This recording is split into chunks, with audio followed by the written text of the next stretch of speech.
நான் தான் நேசனை மூடிய வாசனை பேசுகிறேன். தொலைவில் கல்வாரியின் காலடியில் காலியாய் கிடக்கிறது சிலுவை. அதன் தோள்களில் இன்னும் உறைந்து கொண்டிருக்கிறது விலை மதிப்பற்ற இரத்தம். இயேசு இறந்து விட்டார். இறுதி மரியாதை செலுத்த மலர்களோடு யாரும் முண்டியடித்து வரவில்லை. கால் அடுக்க நின்று கண்ணீர் அஞ்சலி செலுத்தவில்லை. இரங்கற்பாய் எழுதி எருசலேம் முழுவதும் ஒட்டவில்லை. எந்த நேரலையும் அதை ஒளிபரப்பவும் இல்லை.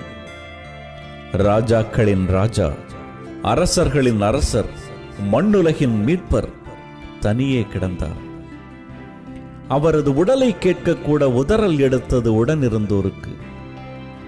தீக்கோழியாய் தரைக்குள் தலைபுதைத்து அவர்கள் தவித்திருக்கலாம். மீதி காலத்தை ஏனும் மீன்பிடித்து ஓட்டலாம் என அவர்கள் மௌனித்திருக்கலாம். அங்கே திருப்பு முனையாய் வந்தார் யோசேப்பு, அரிமத்தியா ஊரின் இரகசிய சீடர்.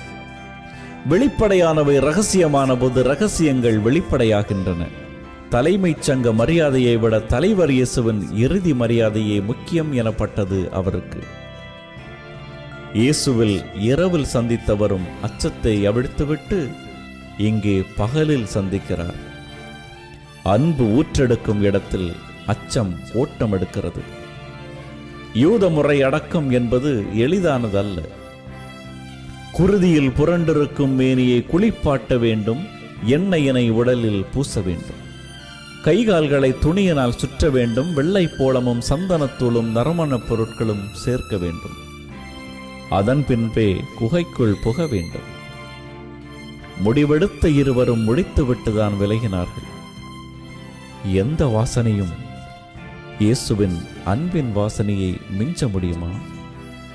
எந்த நறுமணமும் அவரது மறுவாழ்வின் நறுமணத்தை தர முடியுமா?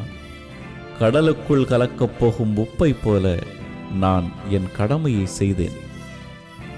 என்னால் முடிந்தவரை மனம் வீச முடிவு செய்தேன். காலம் என்னை காற்றில் கரைந்து காணாமல் போகச் செய்யும். ஆனாலும் வாழும் காலம் வரை நேசனை சுற்றியே வாசனை வீச முடிவெடுத்திருக்கிறேன்.